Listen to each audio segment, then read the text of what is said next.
Sabtu lalu, kecelakaan terjadi pada Malaysia Airlines. Ini adalah pesawat jenis Boeing jenis 777-200ER yang mengudara 3 hari lalu dan sekarang 72 jam setelahnya pesawat masih belum ditemukan. Banyak sekali spekulasi apa kira-kira yang menyebabkan kecelakaan ini. Ada yang mengatakan dugaan terorisme, ada yang mengatakan kesalahan mekanik, kemungkinan ada juga pilot error. Untuk membahas lebih lanjut, kita sudah hadirkan di sini pengamat penerbangan Cepi Hakim. Selamat pagi, Pak. Selamat pagi, Pak. Selamat pagi. Berdasarkan analisis dari Pak Cepi, sampai saat ini seperti apa, Pak? Boleh dijelaskan? Pesawat hilang tanpa ada berita, ya. Itu khas, ya. Khas dalam pengertian menjadi sulit untuk diduga karena begitu banyak kemungkinan yang terjadi. Mungkin kita mencoba lihat gambar besarnya dulu, ya. Jadi ada Malaysia Airlines, ada pesawat Boeing 777 hilang. Ya, sekarang kita lihat Malaysia Airlines. Malaysia Airlines adalah airlines yang mempunyai platform safety culture yang cukup tinggi, yang high level. Kenapa? Karena yang mendevelop dulu adalah Inggris. Ya, negara-negara dominion, negara-negara Commonwealth itu kalau dia bicara tentang aviation, dia pada tingkat yang above average atau high level. Jadi maksudnya adalah di Malaysia kita nggak bisa misalnya penerbangnya itu dalam 1 bulan lebih dari 105 jam, nggak mungkin. Berarti security jadi hal Dia yang sangat pertama. strict, ya. Dia cultural safety culturalnya bagus sekali. Kemudian Boeing 777, Boeing 777 tuh jenisnya dia mirip seperti ini bukan 777 tapi seperti ini. Boeing 777 ini adalah relatif baru, ya. Dia baru terbang pertama kali pada tahun 94. Dia baru terbang pertama kali di maskapai penerbangan tahun 95. Dan Malaysia menggunakan mulai tahun 97.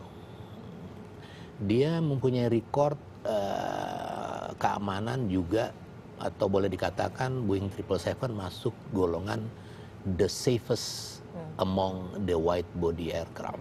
Dia adalah yang paling aman. Ya, dia udah dihasilkan 1000 lebih dan tingkat kecelakaannya rendah sekali. Kalau dari kecanggihan teknologinya? Ya, dengan sendirinya produk pesawat tahun 90-an dia sangat high tech. Ya, dia nggak usah diterbangin, dia terbang sendiri kali ya. Oh, ya? Ekstrimnya seperti itu, ya, alat-alatnya luar biasa. Itu dua hal, maskapai bagus, pesawat keren, ya. Terus kita lihat hilang, ya, hilang. Ada dua sisi yang perlu kita lihat sebagai titik tinjauan. Yang pertama adalah ada 2 orang pakai paspor palsu, ya. Kalau orang pakai paspor palsu berarti dia punya maksud dan tujuan, ya. Kalau dia nggak punya maksud dan tujuan tertentu, ngapain pakai paspor palsu? Pakai paspor gua aja sendiri, ya. Nah, yang kedua adalah ada 4 orang membatalkan penerbangan. Ya. Jadi 2 hal ini perlu untuk ditindaklanjuti, diselidiki kemana nih arahnya. Karena pesawatnya hilang tiba-tiba. Pesawat hilang tiba-tiba artinya si penerbang tidak sempat melaporkan kejadian yang dia hadapi. Ya. Nah, kalau tiba-tiba itu salah satu yang bikin tiba-tiba adalah ledakan. Ya, kan lagi terbang anak-anak, tahu-tahu meledak, nggak bisa. Dia tidak sempat mengirim apapun, ya? emergency message. Pengirim bahwa keadaan darurat tidak harus dengan voice. Ya, misalnya dia di hijack, itu ada namanya transponder. Transponder itu ada transponder untuk emergency squawk number kalau dia keadaan darurat, ada emergency hijack squawk number kalau ada hijack. Dia putarnya pada stasiun di bawah kan tahu pesawat ini sedang emergency atau pesawat ini sedang di hijack. Ya, nah, itu semua beberapa hal yang bisa kita lihat sebagai gambar besarnya. Kemudian orang bertanya, kok bisa ya pesawat modern dalam tanda kurung kecelakaan? Saya nggak bisa jawab tentang Malaysia. Saya mungkin kasih bandingan kejadian pada tahun 2009. Ada juga 2 pesawat yang canggih, bukan 777 tapi lebih kurang, ya, lebih kurang dia sama teknologinya, yaitu Air France 447 yang dari Rio de Janeiro ke Charles de Gaulle International Airport di Paris masuk laut. Ada Turkish Air tahun 2009 juga menuju ke Schiphol di Amsterdam. Dia landingnya berapa kilometer sebelum runway. Nah, yang saya ingin sampaikan di sini adalah hasil penyelidikan KNKT-nya Perancis dan KNKT-nya Belanda. Hampir sama, ya, lebih kurang hampir sama. Hampir sama bagaimana? Yaitu bagaimana pesawat yang canggih toh celaka. Ya, ternyata kesimpulannya pertama kali disebut pilot's inability. Ya, ketidakmampuan pilot untuk mendeteksi ada kelainan dalam penerbangan itu. Terlambat maksudnya. Nah, yang kedua, ketidakmampuan penerbang pilot untuk merecover yang salah tadi. Nah, dan itu digarisbawahi sebagai automation addiction. Nah, ini masih kontroversi. Ada seorang penerbang dan instruktur senior di Amerika yang sangat berpengalaman. Dia mengatakan, nowadays there are no pilots anymore.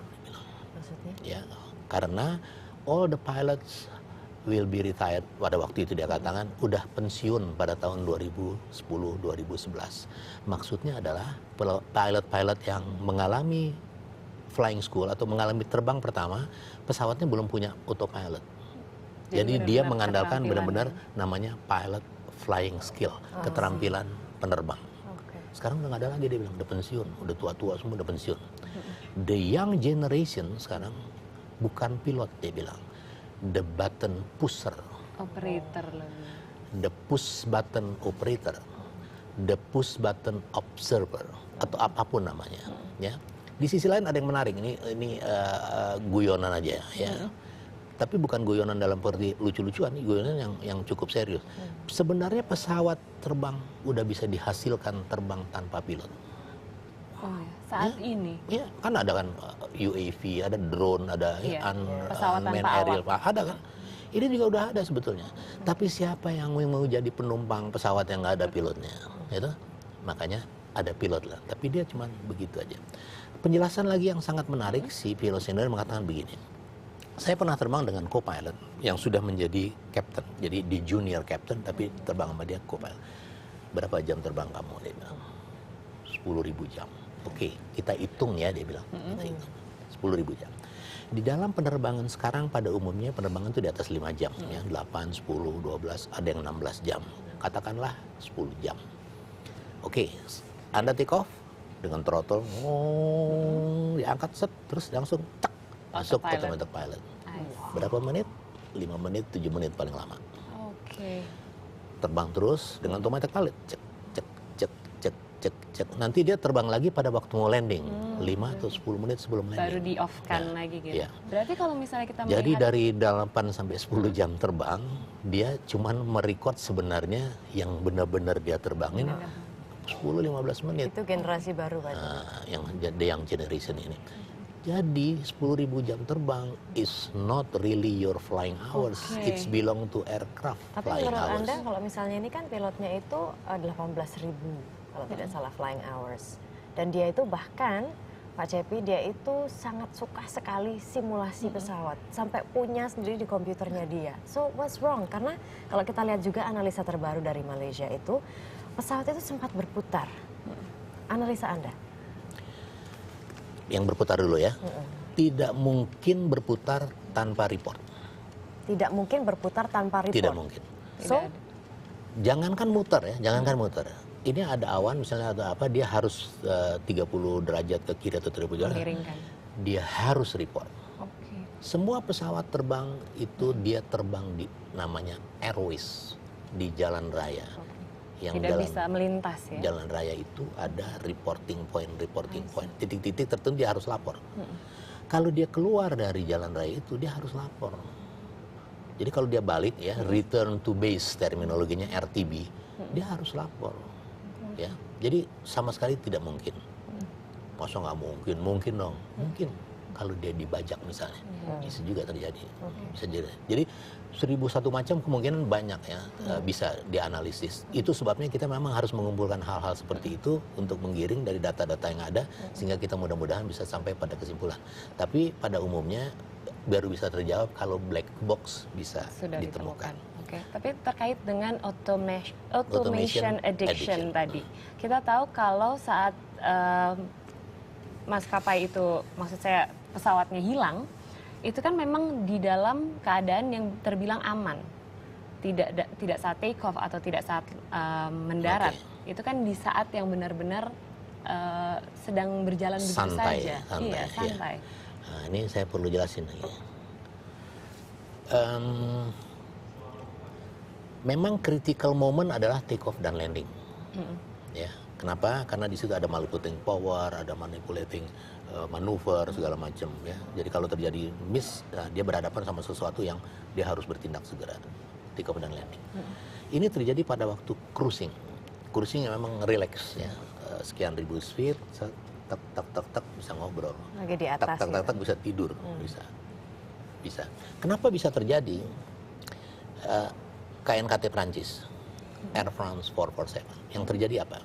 Pada waktu dia cruising di airways antara Rio de Janeiro ke Charles de Gaulle Airport di Paris, dia melintasi satu lintasan yang ada awan aktif di sini. Ya.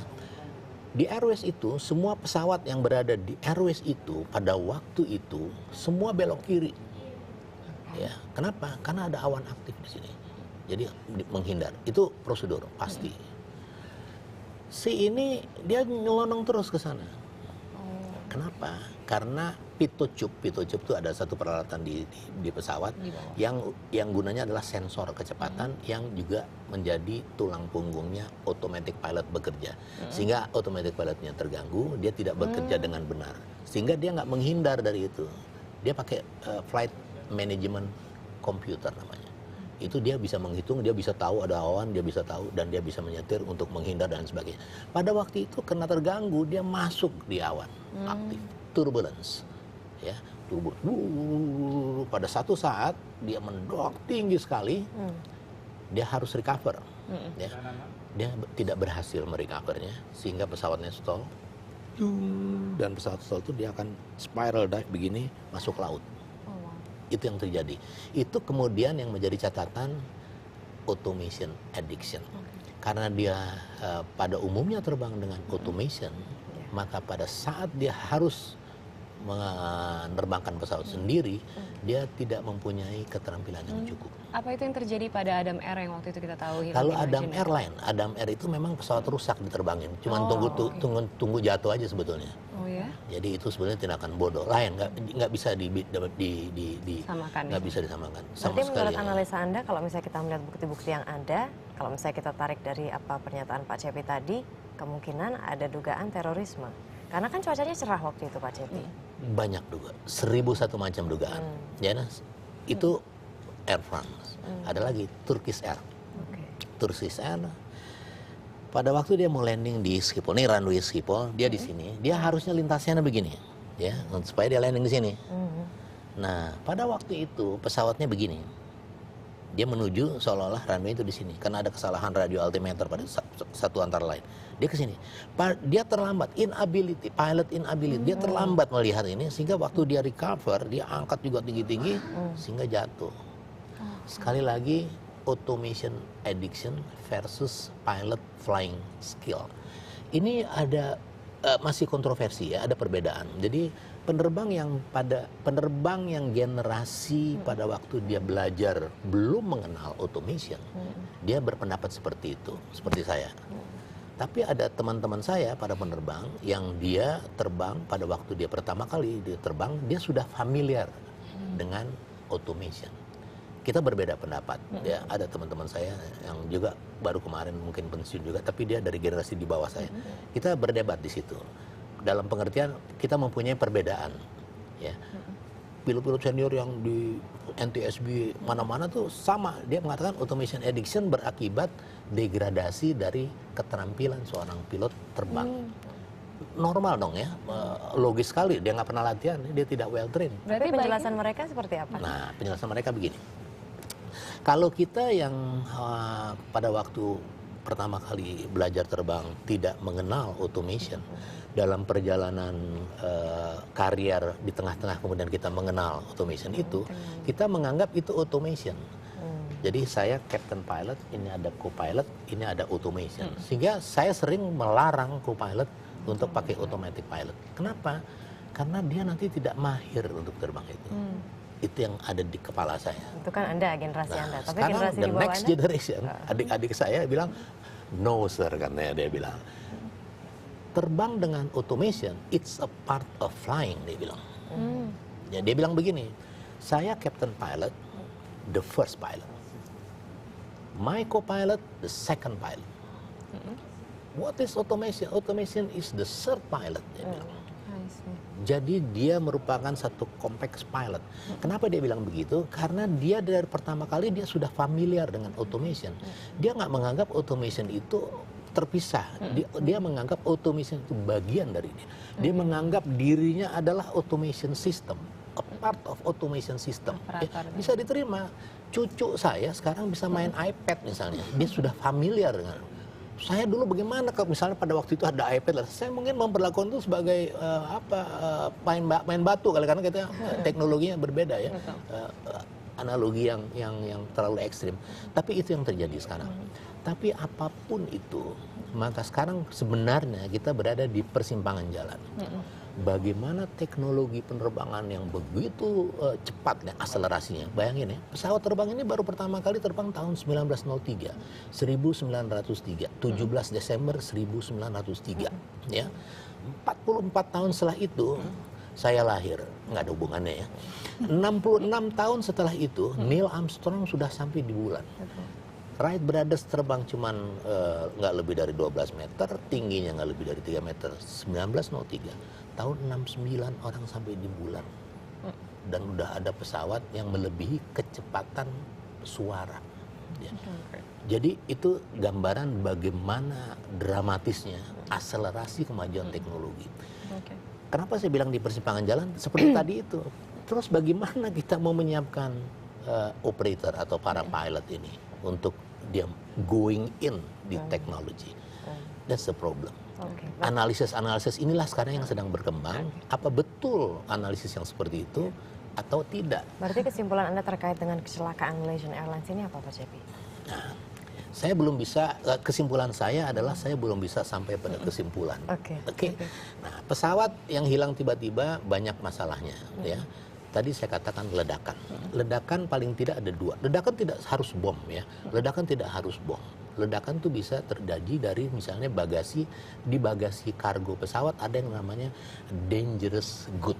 Dangerous good adalah barang-barang yang bisa meledak. Yang kalau ke temperatur berapa itu bisa meledak. Makanya ada dangerous good packaging. Ada prosedur bagaimana mengepak dangerous good supaya dia aman dalam transportasi udara. Ya. Jadi ledakan tidak selalu harus bom dan terorisme, bisa aja apa. Ledakan itu ada dua macam minimum. Kalau pesawat ini meledak ya di atas ketinggian 30.000 kaki dan ledakannya besar ya, yang terjadi adalah pesawat ini akan menjadi keping-keping yang kecil ya, debris ya kecil, dan dia akan tersebar di tempat yang luas sekali. Di atas 30.000 feet soalnya. Tapi kalau black box-nya sendiri pasti ketemu kan? Nanti sampai black box.